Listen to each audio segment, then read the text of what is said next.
What's up? Hey, hello, everyone. We are back at you for the second time retrying this podcast episode, talking about the merge episode of David vs. Goliath. Honestly, the second best night on television after the premiere and the finale of Survivor. So, That my would be name the is third, Rachel. actually.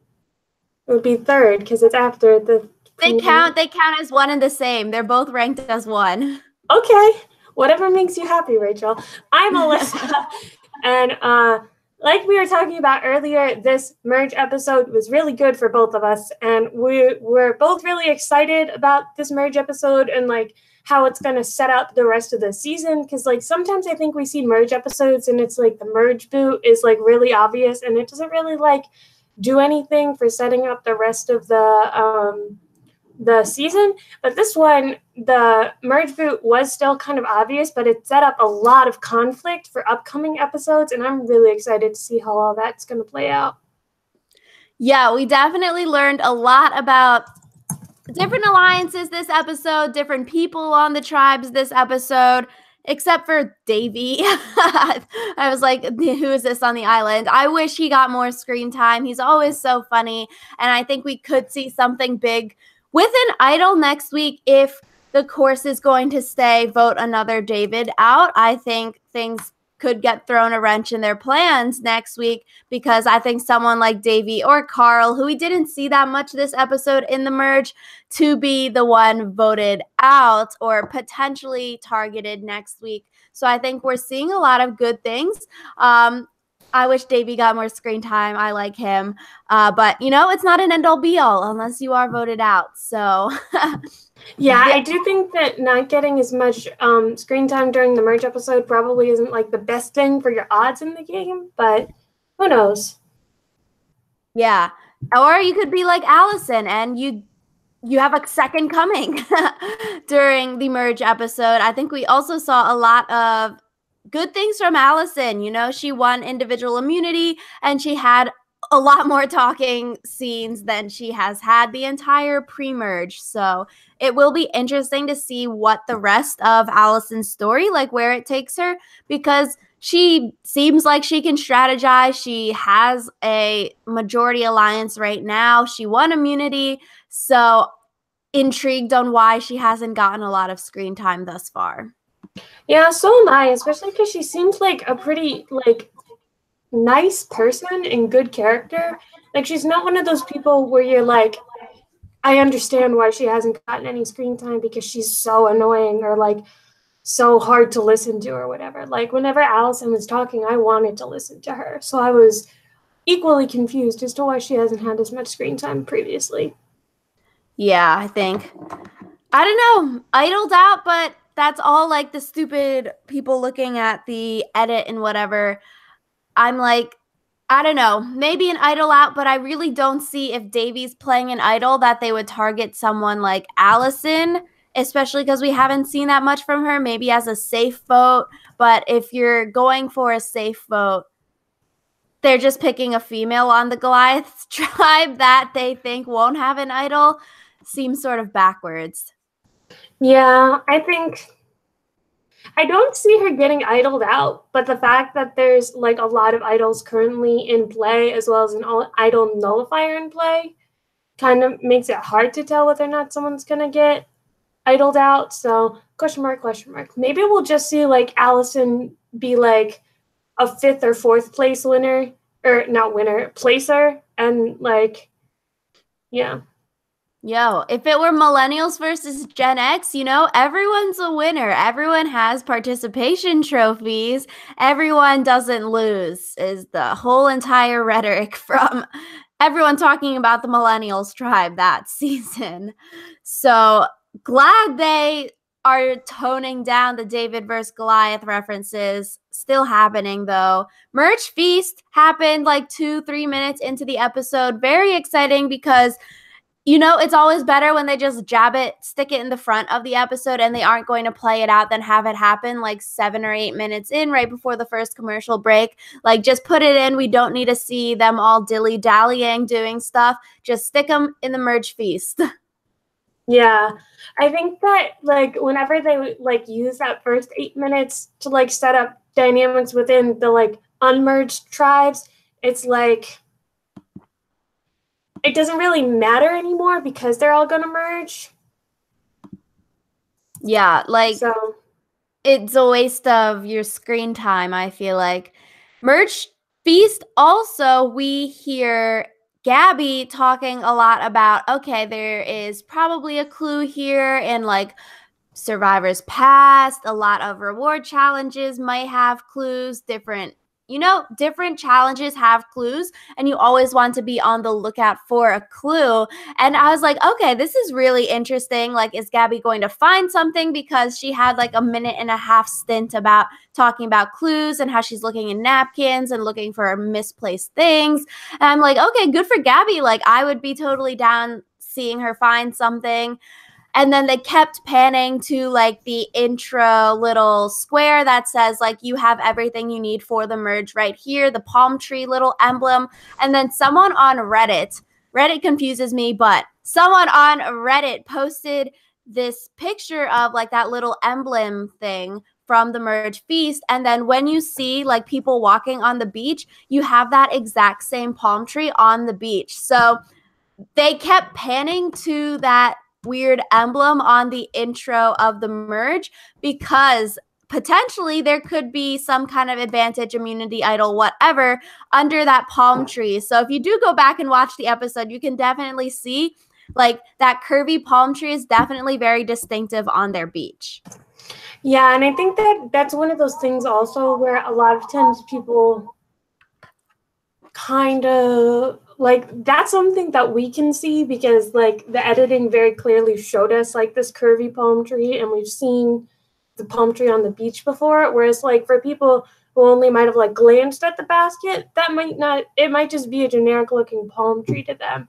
So I think that in times like this, it's important to remember that like we get a lot of help from the editors in being able to like see these things, and so it doesn't make people like bad or like bad players or stupid for not being able to see it. So yeah, I think it'll be very interesting to see who is able to piece piece the puzzle pieces together, because it is definitely a hard thing to notice. Like Gabby's on the right track of keeping your eye out, but now they're sort of changing it to something. The clue is very obvious. And I don't know, it's honestly funner like that. Like, oh, it's hidden under the tribe flag kind of thing and it's way out in the open, or like in China it's like those little emblem totem things on top of the entrance.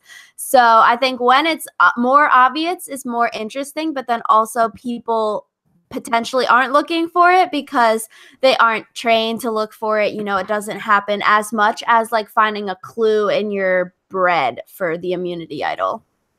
yeah, I like that it's not as luck based, just because it annoys me when it's like someone gets an advantage and it's like just because they happen to sit at a certain spot at the merge feast. Like I'm just like, that just it annoys me because I feel like the game should be about more skill than luck. But another thing that I thought was important about the merge feast was the fact that it came out via Carl, that Alec was the one who flipped on Natalia, just because like the Goliaths all had the whole Goliath strong thing, and that was why Mike didn't vote out Angelina, but Alec flipped on Natalia, and I feel like the other Goliaths are not going to be too happy with him about that.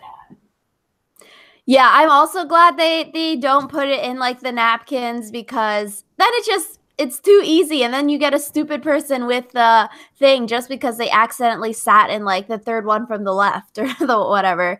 But yeah, I think it was also very interesting with the Alex situation how people are actually taking it, because when Natalia was voted out, everyone's like, "Oh crap." And then also when Natalie is voted out, people are like, oh crap. But then it seems like people were more receptive to Natalie Cole being voted out than Natalia being blindsided by her own Goliath member. And I was like a little bit scared for Alec this episode, because I'm like, okay, he's getting a lot more screen time than he usually does. And a lot of the screen time is like him trying to create alliances or like being sneaky, or people think he's like a semi-flipper now. So I'm like, oh no. Yeah, I'm not sure it bodes well for his future. And I think that especially like if he gets to Final Tribal somehow, that will be a thing that he has to answer for. I'm not sure that he will get to Final Tribal, but It's weird because all of us were like, Alec sucks pre-season because of the photo leakage, whatever you want to call it, thing. And so everyone was like, oh, we don't like Alec and Kara. Like, how can you be that dumb to post photos when you know, like, it's against contract, and then you get yourself uninvited from the reunion show. So everyone was like, okay, if Alex uninvited from the reunion show, he probably goes out pretty early and, you know, like a non-consequential person on the season. But I feel like a lot of people like Alec and Kara now. Like, definitely I'm starting to like Alec more than Dan, and all of us really like Dan pre-season. So it's really interesting. I'm like, Alec is growing on me. I think Kara can go really far in the game. Like, it's really weird. yeah, I think it bothers me because I don't want to like either of them because I'm like opposed to them breaking their contract or whatever. But yeah, I also think it's weird because the further they get in the game, the more they have like to lose by posting photos and stuff. Because it's like with each place you jump, you get a higher like appearance fee type thing, and then if they violate their contract, they don't get that money. So it's like, why are you doing this?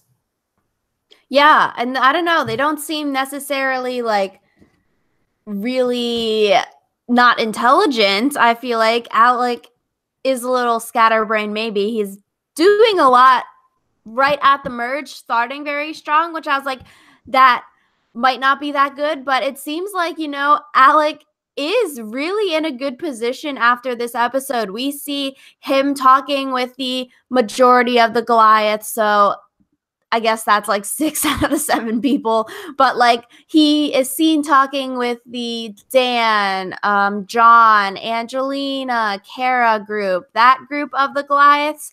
And then he's also making the side Strike Force Alliance. Maybe it gets renamed, but that alliance with 3 Davids and 3 Goliaths, which also includes like Allison, Mike, and then everyone's 3 favorite Davids, Christian, Nick, and Gabby. So like, this is the dream team alliance right here. Yeah, I'm really excited for this alliance, especially because like I think the Goliaths are playing it smart because they voted out a David who was not in their strike team alliance, so they keep the Goliath alliance happy, and they also keep the strike team alliance happy because the Goliaths who aren't a part of the strike team still think that they're being Goliath strong or whatever, and the strike team alliance still thinks they're like doing well or whatever. So the 3 Goliaths who are on the strike team are in like really good positions. So no, yeah, I think that is like the best place to be in. Like you're saying, you're in the majority of the Goliath tribe, who has the majority based on numbers right now. But then once you hit 11, so the plan would be to vote out another David. So Davy Carl would be on the chopping block next week. And then once you hit 11, like you're golden. You have 6, and then the remaining 4 Goliaths and 1 David are at odds because they only have 5, and whoever's left, Davy Carl, if one of them is voted out next week, like, dude, are they going to join up with the other 4 once they realize they're in the minority? Like, it's just all over the place. So I'm really glad. Like, I am all for this strike force. I think it's going to be very interesting, but then it's also interesting because someone like Christian has things on the side like the brochachos. So maybe he goes with Dan and John instead of the strike force, whereas someone like Nick, everyone he's like been aligned with this entire season is now in the strike force. So for someone like Nick, it's limiting his options per se, but then he isn't backstabbing people. So yeah. yeah, I think it'll be interesting to see how long the strike force lasts, especially because we already see them kind of like dissing Angelina. So it's like, will it actually be able to work if literally within like 4 hours, not 4 hours, like 8 hours of the alliance being created, they're already like turning on each other, you know? Yeah, I guess you just have to get through one more David vote out, and then you are technically home free. And if you are those 3 Davids, so like Gabby, Christian, Nick, you know, maybe it is a small price that you have to pay. And like, okay, maybe I was never going to work with Elizabeth, but do I want to sacrifice her to go further in the game? And does sacrificing her actually get me further in the game? Because maybe they aren't that close, but you never know how things could flip. It could be a total pagonging, which I don't think it will be, but you never know. And so voting out one of your own, like David's, could be detrimental. And I think that's something that you do have to weigh. Yeah, and I think that maybe some of the Davids in the Strike Force Alliance weren't weighing that like as heavily as I think they should have been. Like it seems like a lot of them were fine with throwing Elizabeth to the wolves. So I was kind of about that. Yeah. So also we see Dan telling Kara he has a second idol. I was in class like 5 p.m. West Coast time. So then 8 East Coast. And I'm like, okay, once Survivor happens East Coast, I cannot go on any social media because things get spoiled so quickly. I was accidentally on there. And then like the Survivor on CBS Instagram posted like, do you think Dan told Kara too much? I'm like, okay, we know he tells her about the second idol. Like, that's freaking annoying. Stop spoiling in the middle of the episode. And I'm like, Dan, I think it's good for Kara's game. Like, so good for her to have all this information and be aligned with this guy who has this power. And she's the only one that knows. So I think it's really good for her that she knows. But bad for Dan, because I think she will blabbermouth it. Not like blabbermouth it, but use it to her advantage in the future. Yeah, I think that the ultimate power move for Kara would be getting Dan to give her one or both of his idols and then voting him out. Just because, like, that's really all she seems to be using him for is his idols and then one number. You know? Yeah, honestly, if she keeps Dan around long enough, like if she's on the chopping block, Dan, give me an idol. And then like, Dan, I'll hold one idol for you or something weird. So like keeping him as your alliance member, as your showmance, whatever, long enough until it's time to cut him and people are wanting to turn on him. But then when your alliance is like, okay, we need to vote Dan out, he has one idol, you know he has actually like 2. So then you have to be more wary. How do you flush 2 idols? You have to keep them super calm, or your entire plan can get screwed up. And maybe it's like Malcolm saving the 3 Musketeers, and Dan will save the 3 brochachos. One of them wins immunity and he uses the 2 and votes out someone random. Yeah, I think also none of them at this point know that there's an idol nullifier except for Carl, right? So I think that would also be like a wrench for Dan, Kara, etc. to consider, and a reason why Dan telling Kara about the idols would be bad, because it's like if Carl can nullify an idol, then you know what I wonder? If someone plays an idol and then someone plays an idol nullifier, can the person then play another idol, and will that also be nullified, or will it count? I think Steven and Rob were talking about it on Rob Has a Podcast. Like, does it nullify that one idol that you just played, or does it nullify you from playing idols at this tribal council? Because I feel like it should just be 1 for 1, but then again, they aren't putting multiple idol nullifiers in the game. So then it can't really be 1 for 1, because then it's sort of unfair that like, oh, I have 6 idols, but you only have 1 nullifier, just because production doesn't put more nullifiers in, but they put a ton of idols in the game. Yeah, so that's interesting. I think that when we were talking about the idol nullifier and like our preseason advantage thing, we were talking about how like it's one of those things where as the show goes on, they learn how to balance it a little better as far as like having the correct ratio of nullifier to regular idol or whatever. So Ratio. I think that's one of those things.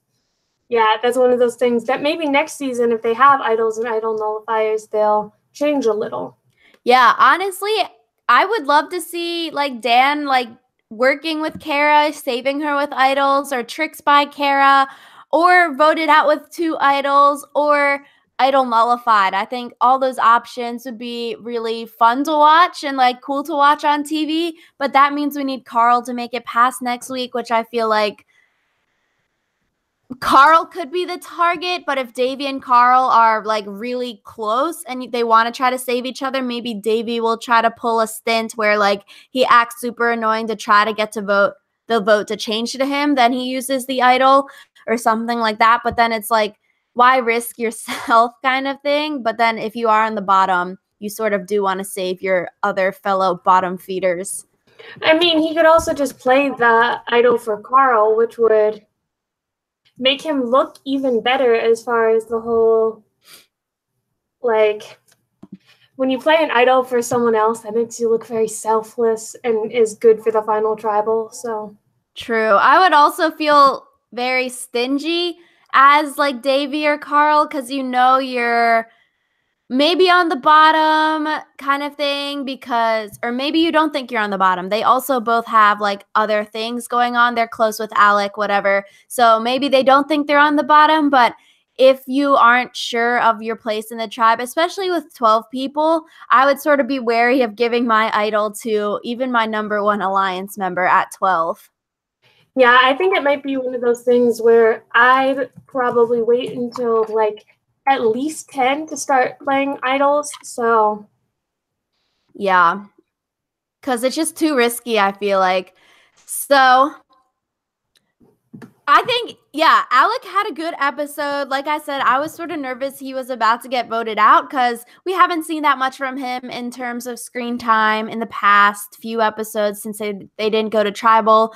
But we see Alec making these alliances, talking to people. And Alec also tells Dan that Elizabeth is throwing Dan's name out there. And I'm like, this is a good move because now Dan, although he becomes like overly paranoid and Kara notes that, but like Dan wants to vote Elizabeth out now. And so the plan can go back to being voting Elizabeth out. And like now Dan is also maybe paranoid. He's going around. And so you're just causing more friction within the tribe. And I feel like it could have backfired if Dan goes up to Elizabeth and is like, why are you writing my name down? Why are you saying it? Alec told me this. Alec told me that. But in picking Dan, we all know like, or maybe they assumed it too, Dan does not talk to the people he's not in an alliance with, as Gabby said like last episode. So this was the best thing that could have happened. yeah, this whole mess, honestly, with Elizabeth, and then like when they switched to Christian after the immunity challenge, and then they kept switching back. Like, I'm not entirely sure what the actual story was. Like, I watched that part of the episode, I think 2 or 3 times, because I was just like, what's happening? Because it seems like there was a lot of manipulation going on, and that was. Yeah, and I think like Dan having this focus on Elizabeth works well for Alec. And I think now you can really see like adding this little extra bit of paranoia into certain people can go a long way, and you can get the votes to flip or like something like that. Even if Alec lied about Elizabeth wanting to write his name down, now you could like use that because Dan isn't going to necessarily confront the person. Maybe we didn't see the confrontation between the two, but like it seems like Dan doesn't talk to people he's not aligned with. So I think it's very interesting. And I don't know. I think Dan also brings up a good point this time. He's like, why are people targeting me? Why not John? And I thought that was really interesting. I'm like, that is true. Why is John's name not being brought up? He is like the ultimate Goliath kind of thing. People are bringing up Dan's name, and I'm like, that's interesting. I think John is doing a really good job of laying low, playing the middle, like not doing super great in the immunity challenge. Like you don't want to be the immunity challenge beast right off the bat. So I think John, like kudos to him. He is doing really well for like laying low. I think also as a part of laying low, like Dan is pretty obvious about his relationship with Kara, I feel like, whereas the Brochachos is a little more low key, I think. So like even though people probably know John is in an alliance, it's not the same as like knowing how close Dan and Kara are to each other. So yeah, and like I feel like Dan is the one that always screams brochacho this, brochacho that. Like, you need to keep it on the DL. Don't say the name so much. People will catch on. And I think John also does a good job as like a mediator. You know, he's friendly with everyone versus we don't. I guess it's always going back to what Gabby said, but Dan does not talk to like certain people, it seems like, whereas we do see John like trying to be friendly, like maybe John just has more stories that he can tell from like his life. So it brings people to want to listen to him, which that is a good social aspect that John has. And we do also see John and Angelina. John tries to like mediate the whole Angelina situation. So then we know like he can have those like good relationships that people want to be mediated by him and like respect his authority. Yeah, I think it's one of those things too where I think John, the expectation versus reality of it might be a little different, just because I think when you see someone like John who's a pro wrestler, you might think that he's very like big and over the top and constantly yelling, because like that's kind of the idea I have of pro wrestlers. And then he's like not that. So I think the fact that he's very much not what his stereotype is also helps him as far as like being likable. True. I feel like he is very likable. So going into the immunity challenge, very cool immunity challenge. I think it was interesting too, because it's like, okay, you don't have to be that physical or that intelligent to do the challenge. You just have to be able to balance and concentrate to move the stick around, which I was like, okay, that levels the playing field, like who can win this challenge, because if it's like a puzzle, that that limits your playing field a lot about like who's actually in it versus who's gonna be. And like I feel like good for people.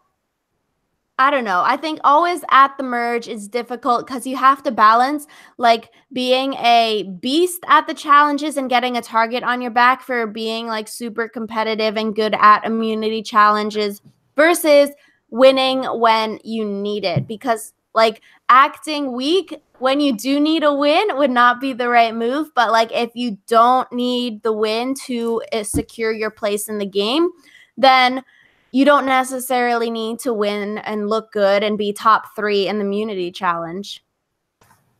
Yeah, I think it's one of those things where, like you said, winning all the time is not good, because then people are going to try to knock you out as soon as like you can be knocked out. But I do think that it's hard to just win when you need it to, just because if you just win when you need it to, then you can't guarantee that you'll win. And then also like it gets harder to win the harder or the further you go in the game, because you're like less mentally aware and you're physically weaker and all that stuff. Yeah, so it's weird, like, how do you find that balance of winning and not winning? Because, like, you never know when maybe the win was the time you needed it, but you felt comfortable before the challenge or whatever. So, sucks. Elizabeth was number 2. I was, like, sort of hoping Elizabeth would win because I think it would have switched more things up before going into tribal, because then someone else would have to be voted out. But I guess in hindsight, good for Elizabeth not winning. I don't know. Yeah, I mean, I think if Elizabeth had won, that might have been even worse, because there would have been more animosity towards her, because they would have been like, and Elizabeth ruined all of our plans. And then next week, they would be even more eager to vote her out. So, yeah, so I guess save yourself 1 week or 4 days or whatever. But yeah, like we said, Allison wins the immunity challenge. After the immunity challenge, I guess, Angelina is basically telling people that they should all vote Christian out before immunity, whatever. People were on board to vote Elizabeth or floating other names around. Then we see the scene with Angelina and all 7 people, and she's like, we need to vote Christian. He's the heart of the Davids. He can beat all of us, kind of thing. Yeah, I thought that it was good on Angelina for like saying that Christian could beat all of them, because I think that she's right, and he is the David who's most likely to be able to beat them, because he's smart and he's charismatic, and it's like the other Davids are either one or the other, I think. So I think good on Angelina for targeting Christian, but I think she went about it in the wrong way because she was very insistent. And also her use of military terminology, she thought it was a really good strategy, but like everyone else was just like, LOL, what are you doing? So. Dan's confessional about it. I was like, oh, this is sad sucks for Angelina. But yeah, I'm like, honestly, the smart move, if you're thinking end game and winning, I guess, Christian is the person to vote out. I don't think it's the right time, and it obviously didn't work because Angelina's not aligned with Christian, but like half the people that she's working with are aligned with Christian, so it wouldn't work out, especially at 13. People hopefully want to like work with Christian more into the game in the Strike Force Alliance now. I think Christian is a pivotal point and part of a lot of people's end games, and Christian's using these people for the opposite people's end games. I don't like how we always are like, oh, the Goliaths are controlling everything, the Davids are the pawns, because that's how in the episode, that's how all the Goliaths are treating the Davids. They're like, okay, you know, us as Goliaths, we'll make the plan. The Davids will obviously follow. So that's like, I don't know. That's the hard thing, because it's like, okay, they're all just treating the Davids as pawns or like stupid people that can't win the game. But like, I don't know. I'm hoping, you know, maybe one can prevail. I think that with the Davids, the thing is, if the Goliaths keep believing that the Davids are only pawns, it will be even easier for the Davids to like get into a position of power, because it's like one of those things where if you don't believe that someone is a threat and you don't treat them like a threat, then they're going to be able to take you out much easier. That's true, yeah, because I don't know. There comes to a certain point where you can be using people as pawns, but then there is a point where like once it gets down to small enough numbers, everyone can't be a pawn and you're the leader. People are controlling their own destinies and making their own decisions. I don't think anyone out here is like super not intelligent or not thinking about the game, and they're just going through the motions. So then you have like 8, 9, 10 moving pieces who all are trying to get to this end goal of winning the game, but everyone has different routes of getting there. So it's like, how do you consolidate routes and make an end goal with people who have different ideas than what you want to do? Yeah. So, but yeah, Angelina, Christian, I think great move. She is spot on in realizing Christian is a big threat to win the game. But yeah, like you said, the way to go about it, and I don't know, it just seemed like in that whole 7-person Socratic seminar, she was saying the name Christian, whereas maybe the way to go about it is telling people one-on-one, like, hey, I'm thinking of Christian, like, will you support me in the big group setting? Because in the big group setting, everyone was like giving her side eye, like, what is this plan? We don't like it. Versus if you had like 1 or 2 supporters that could back you up, and like once she said Christian, they're like, oh yeah, like Christian's sneaky, then maybe the plan would have stuck more.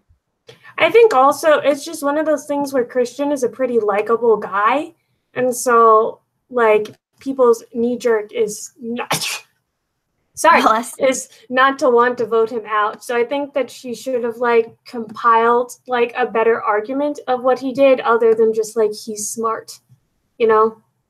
Yeah, I think it's like also reading the room incorrectly, like thinking, oh, it's so Goliath strong that we just pick any David or whatever, but everyone has their backup plans. So everyone is also working with the like David versus Goliath across tribal lines, whereas some people we haven't really seen like make those bonds across the tribal line. So I think once we get to the end of this episode and we talk good move, bad move, it will be interesting to see like who actually like this was a good move for, even though it was unanimous. But I think Angelina gets really pissed off or like seemingly sad, angry, whatever, that her plan to vote Christian isn't going to work. And then they like tell her, hey, the plan is changed back to Elizabeth. Angelina, I don't know. I don't want to say freaks out, but then she feels like sad that she was left out of the conversation to vote for Elizabeth. She wanted a 7-person talking session again, and then she has issues being told what to do rather than making the plan. Yeah, I feel like Angelina is definitely going to have some struggles in the future of the game if she continues like having this need to continue like being the one in charge. So yeah, because I feel like it's not necessarily a big deal. People didn't like your idea and they want to change it back. Probably happens a lot. And if you take it too personally or like do so much crazy stuff, it's hard. And if you have the need to always be the leader of the votes, people are going to see that and not like how you're controlling all the votes. But, sometimes you have to let other people do some of the heavy lifting. And if that's the plan they're going with, just accept it. Don't make a big deal out of it, I guess. I think, like we were saying last podcast, Angelina can go far in the game if she chills out after this episode. I don't know. I don't think it's an end-all, be-all. I think this episode really, will like scare her into being Goliath strong continually because of what happened at Tribal Council. Yeah, I think it'll be interesting to see going forward. Like you said, when we talk about good move, bad move, I feel like we'll be able to get a lot more in depth, but yeah. So Angelina tells Elizabeth that Elizabeth is a vote, and then everyone is like, yo, why did you do that? It blows up at Tribal, and they're like, yo, you are trying to gain favor for the jury to vote for you as a winner at the end. I'm like, wow, okay. So maybe it was her trying to be sneaky and curry favor. Maybe it was her having the human moment. Maybe it was a mixture of both of like what she was trying to do when telling Elizabeth. But then it's also like, why would you tell the person on the other tribe that you are voting them out? You were never even on a tribe together this entire season. It's not like you're telling Nick he's being voted out and you're with him the last X amount of days. Like, do you even know Elizabeth and you're telling her and you're having this human moment? But like, I don't know. Maybe Elizabeth had an idol and now you're telling her. And then what if the plan got screwed up because you told the person that you're voting them out? Yeah, I was very confused about that just because I don't think we really got an idea of Angelina's motivations. Like, I remember seeing it and being like, huh? So I was very confused by all of this. Because, like, I do believe, like, part of it was currying favor, though, just because the way she did it, she was like, I don't want to do this to you. Like, that just seemed very disingenuous to me. And I'm like, what the heck? You all, do you know each other? The past 3 days that you've been on a merge camp, have you bonded that much?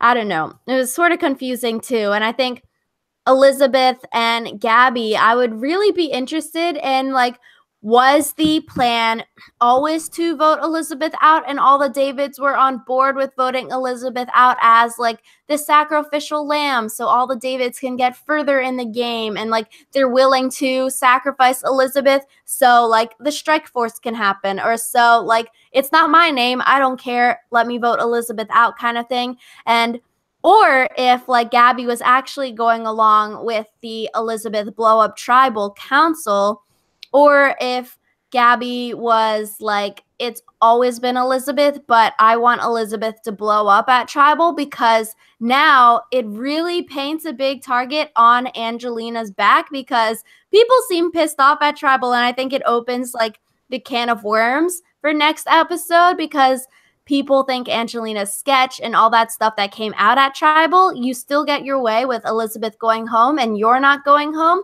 but now a seemingly clear next target could be Angelina, so it also gets the heat off your back. So I would be interested in knowing like what the reasoning behind it was. Yeah, I feel like everything you just said is so true just because like Angelina's another person who's been identified as a threat. And so like having it go this way where like a lot of people are upset with her at Tribal is definitely good for everyone else. Even I think the people in her alliances, just because it's like, especially with the strike force, without her there like being dictatorial, I feel like they might get along better, ? Or it could just give rise to another like a leader / dictator. So that'll be interesting to see if Angelina is the one who goes home next week. Yeah, because it's like, I don't think Elizabeth blowing up Tribal would change a vote unless the vote was all ready to vote Angelina out.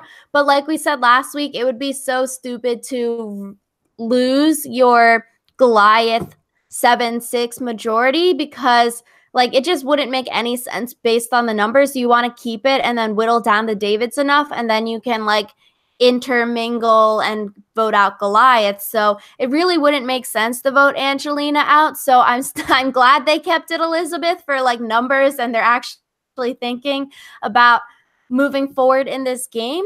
But then I'm like, yeah, blowing it up at Tribal wouldn't change plans. So I wonder if Elizabeth knew she was like 100%, 90% going home, whatever, but she did it just to help other people on her tribe, on her alliance, because making this drama maybe like creates more rifts for next week. So maybe she's trying to save other people. Gabby talking and crying. I don't like the crying part. I think if you keep crying a lot, people might not think of you as winner worthy. So I would be hesitant on saying to keep crying, but like, was Gabby like standing up for everyone, like trying to get people to dislike Angelina more?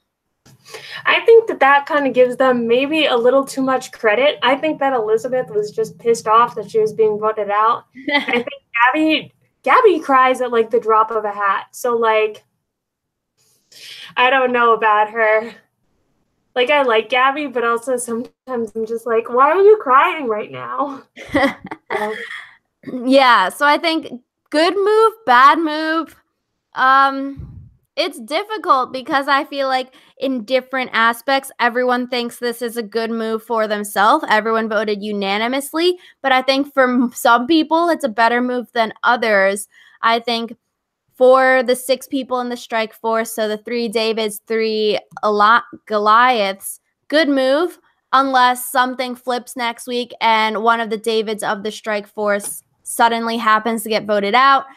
Don't necessarily see Nick, Christian, or Gabby go home next week, so I guess potentially good move for them because as long as they 3 make it to 11 with their 6 like you're technically golden, and then it is 3-3, which everyone will feel comfortable going down to like final 6 if that's the way they want to go. I think, I don't know. I guess good move for Angelina. She wasn't voted out. She wrote Elizabeth's name down, but I feel like Angelina is going to literally stay Goliath strong, whereas her counterparts are making relationships with the Davids, and we don't really see Angelina making relationships with the Davids as well. I think potentially bad move for Davy and Carl, I think, because even if Carl hates Elizabeth, they are still Davids, and I feel like those 2 could be on the chopping block next week. Yeah, I thought it was interesting because Carl was kind of the reason that Elizabeth's name came up. And so the fact that like he's one of the people who doesn't benefit from her going home kind of just makes me like, oh, Carl, why did you do that?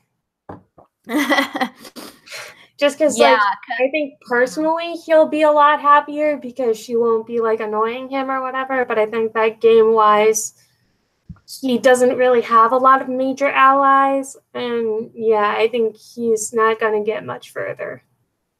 yeah. So I don't know. I think it'll be very interesting next week. We could potentially see an idol being played. Maybe. Because I really would think that you want to vote out someone on the David's tribe and someone that isn't fitting into your overall grand scheme of you making it to the end. So for a lot of people, that would be either Davy or Carl, which is crappy. So maybe we do see an idol being played. But I don't want to see either of them go because I want to see Davy play his idol and then I want to see Carl play the idol nullifier, and they both can't, like, if one of them goes, like, we don't have one of those advantages left in the game. Yeah, I think that I would personally rather see Dan go because I want to see Carl play that idol nullifier. So I'd rather see Dan or Davy go and get rid of an idol to have an advantage off the table than, like, have an idol nullifier and then have it never get used, because that would be sad. Yeah, so I'm super excited for Wednesday. Like, it's going to be a good episode. Let us know who you think will be going home next week. Did you like the Elizabeth vote out this week? Would you have rather had Angelina go home? So super exciting. As always, we love doing this. Thanks for chatting with us in the chat box and in the comments after the podcast is posted. But yeah, we will see you all next week. Bye.